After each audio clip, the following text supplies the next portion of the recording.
Montana Territory. April 1874, the sun had barely started to rise when Zacharias Dempsey spotted her.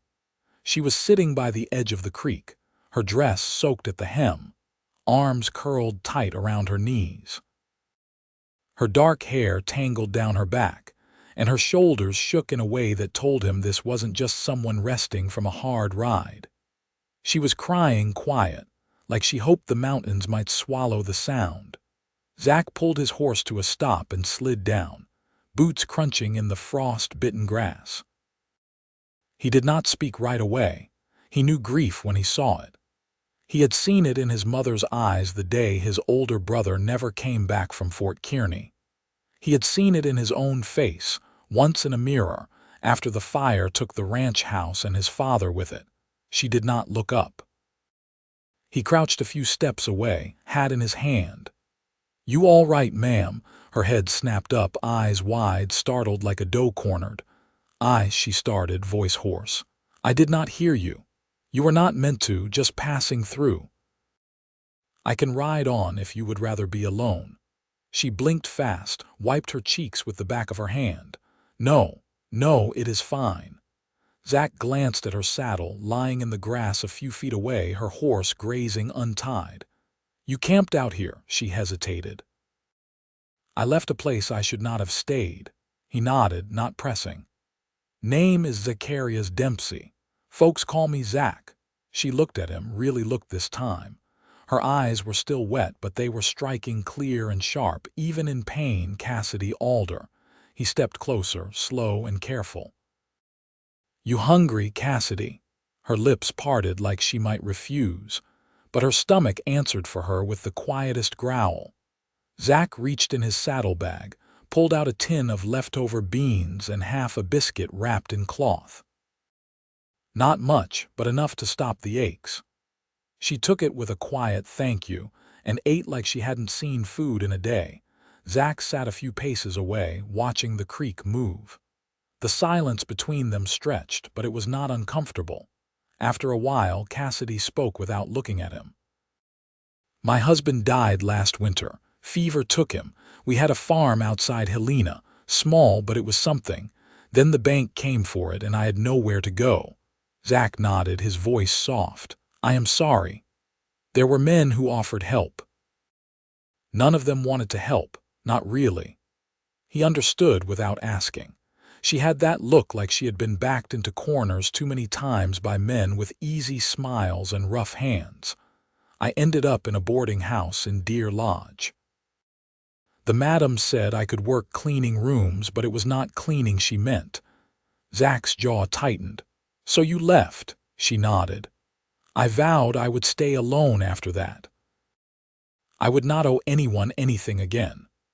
He looked at her then, really taking her in mud on her dress, bruised pride in her voice, but not broken, never broken. "You are not the only one who made that kind of vow," he said quietly. Cassidy glanced over, surprised. Zach gave a half smile, the kind that did not quite reach the eyes.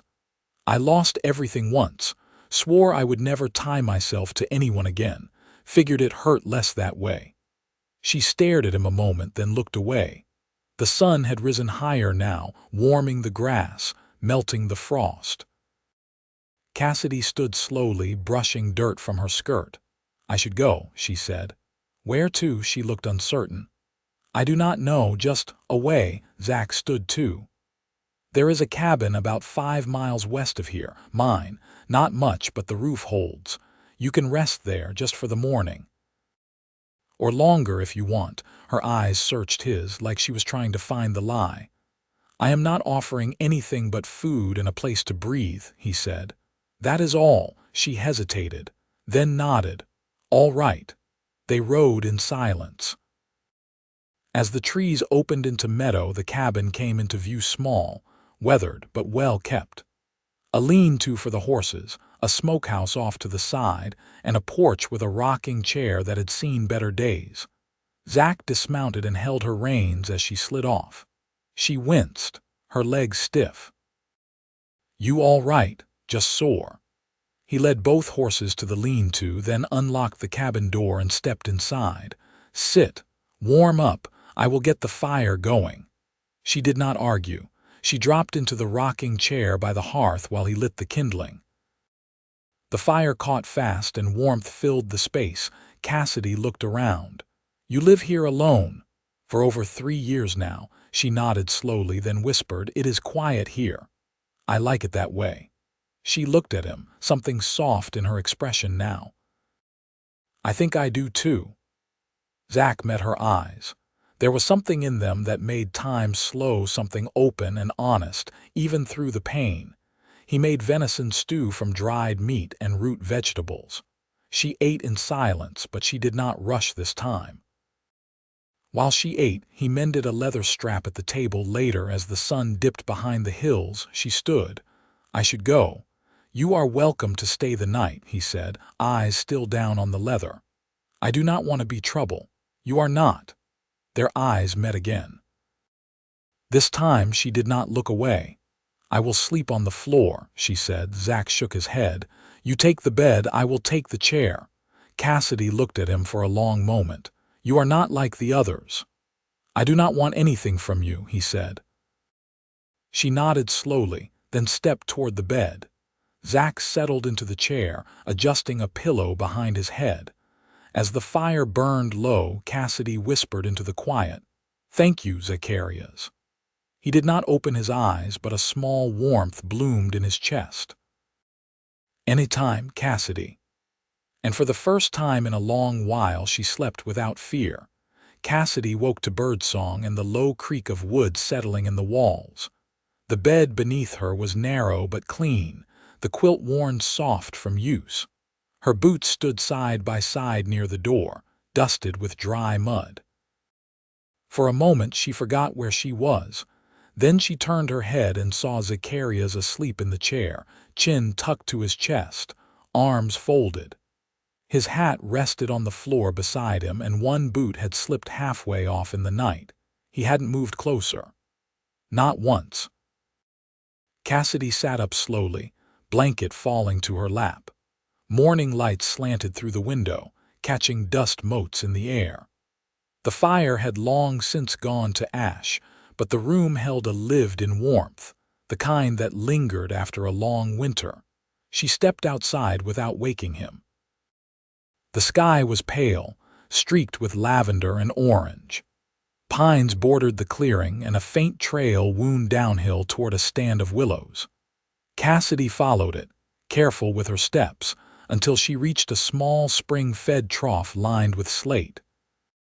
She knelt, cupped water to her face, and let the cold bite her skin clean. Behind her, a twig snapped.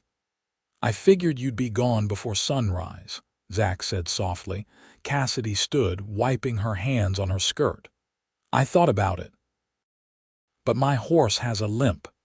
He walked toward her, holding a tin cup in one hand. Coffee. She took it, fingers brushing his briefly. Thank you. They stood in silence, the kind that came easy with people who didn't need to fill every gap with words.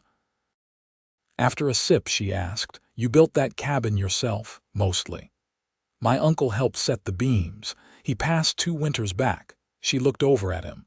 You have kin nearby? No, just buried here. Cassidy nodded, her eyes moving to the hills. I never had brothers or sisters, just my mother. She died before I was grown. Zach didn't offer sympathy. He simply waited. I used to think if I worked hard enough, kept my head down, I could avoid trouble, she said. Turns out, trouble finds you either way. He watched her without pity. You thinking of heading back east? Cassidy shook her head. There's nothing for me there. Zach picked up a stone, tossed it into the water. You ever worked livestock? She blinked. Chickens. A few goats. Never cattle. He nodded once. Still got some fencing to mend before the thaw finishes. Could use a second pair of hands if you're staying put for a spell. Her brow lifted. You'd trust me with that. You're standing here, still drinking my coffee. That tells me enough. Cassidy looked down at the cup. Steam still curled from its surface. She could smell ash on her sleeves and the faint scent of pine on the breeze. I'll help, she said, but only if I'm pulling my weight. Zach gave a short nod. That's the only kind of help worth having. By mid-morning, they'd gathered supplies: iron nails, a hammer, and a coil of wire so rusted in places it left brown stains on their palms.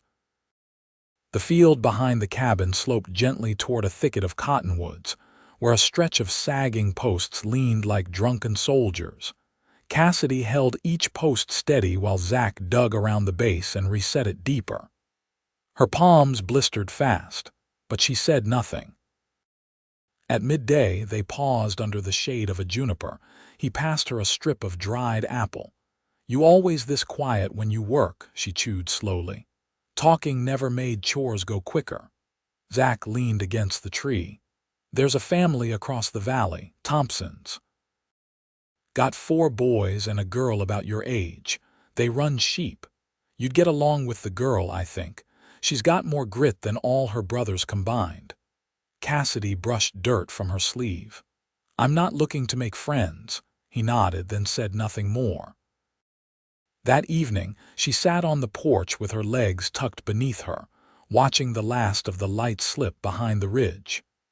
Zach came out with 2 bowls of stew and handed her one without a word. She took it, resting it in her lap. "I don't know what you want from me." He sat down on the step below her.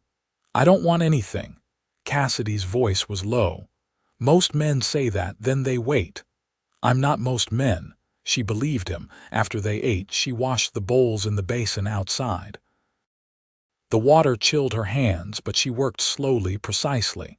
When she came back inside, Zach was rolling out a blanket near the hearth. "You can take the bed again," he said without looking up. She hesitated in the doorway. "Why are you doing this?" He finally looked up. "Because you needed a place to land, and I reckon I needed someone to share quiet with." Cassidy crossed the room, stopped just beside him. Her hand hovered near his shoulder, then dropped. "Good night, Zacharias." He laid back and looked up at the beams. "Good night, Cassidy." The wind rose outside, brushing the cabin walls like a whisper. Inside, they slept apart, but no longer alone.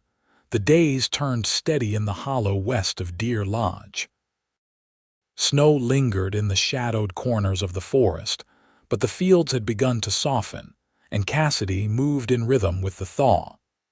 She swept the cabin each morning before Zach returned from checking fence lines, then helped patch the sod roof where winter had peeled it back.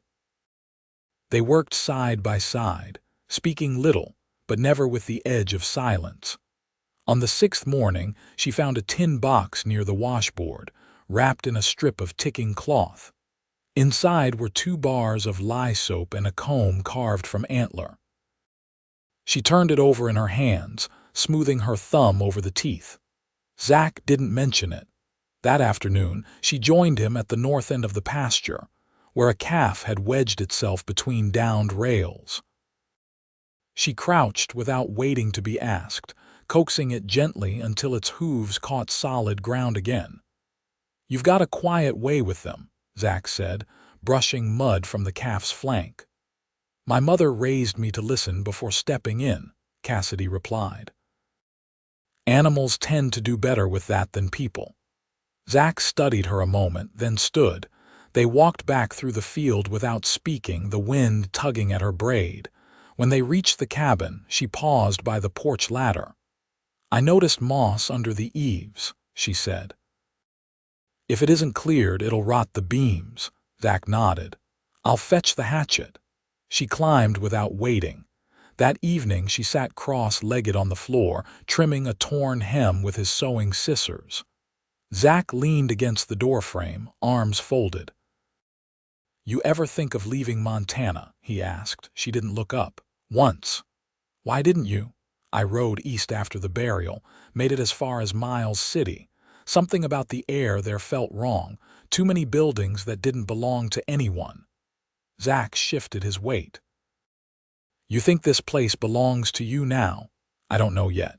He stepped inside, boots scraping soft against the floorboards. "I was offered land near Bozeman once. Good grazing, closer to town. I turned it down. Why, my uncle's buried here. Cassidy threaded a new length of twine through the needle. You don't talk about him much.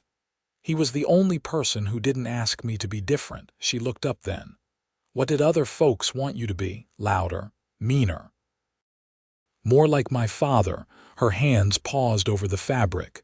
Sounds like the kind of man I was supposed to marry. Zach met her eyes. And did you? No. He died before he had the chance to become someone I couldn't love. He didn't offer comfort, only sat beside her and picked up a coil of rope to rewrap. Their hands worked in tandem, hers mending, his coiling. Later, she stood by the open window, watching dusk settle into the ridge. The scent of wood smoke lifted from the chimney. Behind her, Zach poured water into the basin. I could use someone to help drive the herd up to the summer pasture, he said. It's 2 days' ride north, rough country. She turned. You think I can handle that? I think you've handled worse. Cassidy crossed to the hearth and picked up her boots from their place near the stones. Then I'll ride with you. Zach's mouth quirked into something close to a smile. We leave at first light, she nodded. I'll pack what we need. That night, she lay in the bed again, but her eyes stayed open longer than usual. The moon filtered through the curtain, casting pale light on the rafters. She heard the steady rhythm of Zach's breath from the chair, and for the first time since she left Helena, she didn't feel like a guest in someone else's life. She rolled to her side, the quilt pulled to her chin. You ever think you were meant to be alone? She asked into the dark. Zach's voice came after a pause. I used to think I was easier to be around that way. Cassidy's voice was quieter now. And now I think maybe I was just waiting for the right kind of quiet. Neither of them spoke again, but she didn't sleep alone in her heart. Not anymore. The horses moved slow through the rise, their hooves muffled by pine needles and damp earth. Zach rode ahead, his frame steady in the saddle, while Cassidy kept pace behind, her hands tight on the reins. She'd packed light, just a change of linen, a strip of jerky, and the comb he'd carved, though she hadn't touched it again since. The sun hadn't cleared the tree line when they reached the ridgeline above the valley. Below, the summer pasture stretched wide and pale green, tucked between 2 sloping hills. There was a line cabin at the edge of the aspens, weather-worn, with one shutter missing but the roof still looked sound, and the rails around the corral held straight. Zach dismounted first, unsaddling his gelding without a word. Cassidy followed suit, her legs sore from the ride, though she didn't complain. The air was thinner up here, touched with pine sap and snow melt, and somewhere nearby, a hawk called once then went silent. You'll sleep inside, Zach said, tying his horse to the post. I'll take the lean-to. No, she answered, brushing dust from her sleeves. We'll trade off, fair's fair. He looked at her, one brow lifting slightly.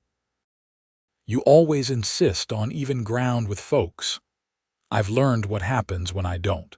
He didn't argue, just nodded and went to check the fence line. Cassidy hauled water from the stream behind the cabin and scrubbed the cookpot clean. Her fingers numbed in the cold, but she welcomed the sting, proof she was still shaping her own days. By evening, she'd started a fire inside, and when Zach returned, she had potatoes roasting in the coals and a blanket laid out over the floorboards. He knelt by the hearth, his jaw dark with stubble, and took the tin plate she handed him. You ever think of settling higher up? She asked, easing down beside him. Too rough in winter. Snow comes fast and stays long, you'd lose cattle that way. She chewed slowly, the potatoes soft and smoky. My mother used to say the high country keeps secrets better than flat land. Zach glanced at her. Is that why you like it up here? I like that it doesn't ask questions. He took a long drink from the tin cup before answering. You ever think about what you'd do if the questions stopped? Cassidy turned toward the fire. I suppose I'd have to stop running. They slept in separate corners of the cabin, the fire between them. The wind scratched at the walls, and once she thought she heard him shift in the dark, but he didn't speak. In the morning, she rose early and stepped outside barefoot. The grass was wet, and her feet ached with cold, but she stayed until the sky lightened and the first sounds of cattle echoed from the far slope. When she returned, Zach was at the table, mending a frayed cinch strap. "I saw tracks near the stream," she said. "Deer, I think." "Maybe fox." He nodded without looking up. This time of year they pass through often. Cassidy poured water into the basin. "You ever hunted much?" "When I needed to, not for sport. I wouldn't have pegged you for the kind who kills without cause." He set the leather aside. "I've done things I'm not proud of." She dried her hands on her skirt. "So have I." Zach's eyes met hers across the room. "You don't have to tell me." "I know," she whispered, "but I might want to." He stood, slow and deliberate, and crossed to where she stood.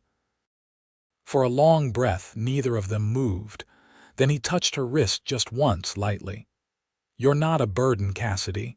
"No," she said, "not anymore." He didn't try to kiss her, didn't reach for more than that small touch. But his hand lingered a second longer than it needed to.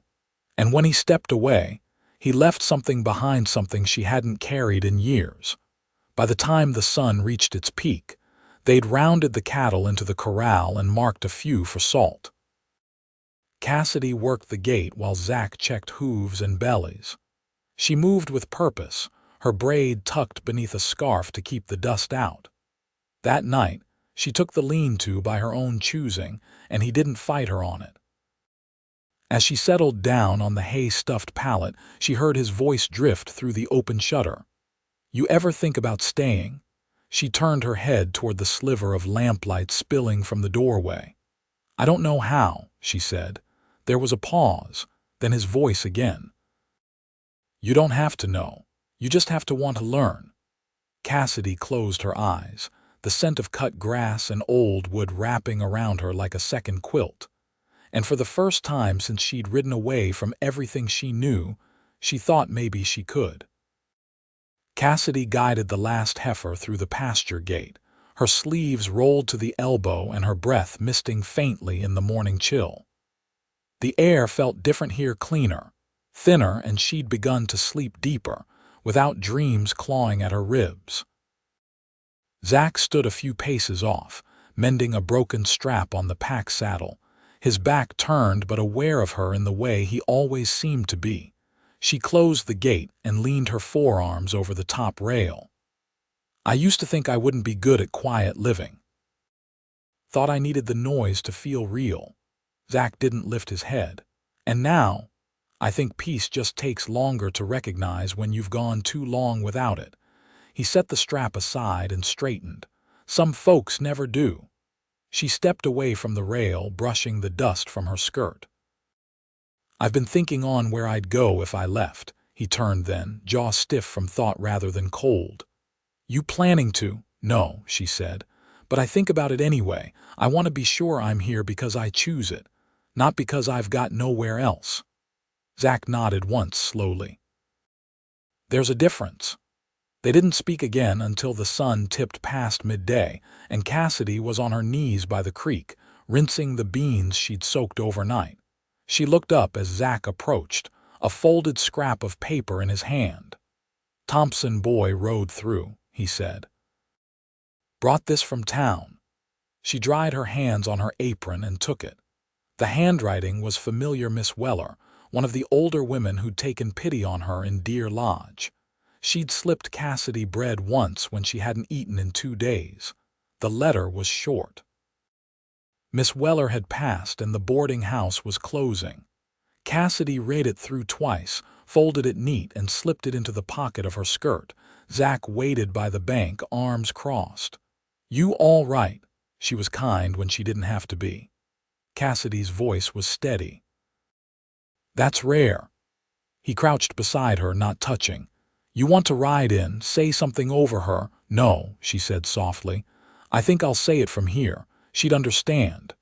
For the rest of the day, the silence between them held weight but not distance. That night, Cassidy didn't take the lean-to. She stepped back into the cabin after the dishes were done, after the fire had fallen to coals, and stood by the door until Zach looked up from the chair. "I want to stay," she said. He rose slowly.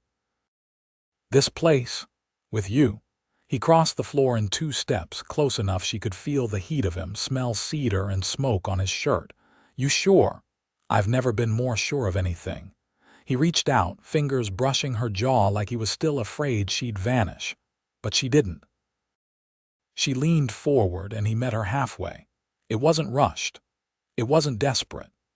It was the kind of kiss built from days of shared labor and unspoken tenderness, the slow, certain kind that had nothing to prove. When they parted, she rested her forehead against his.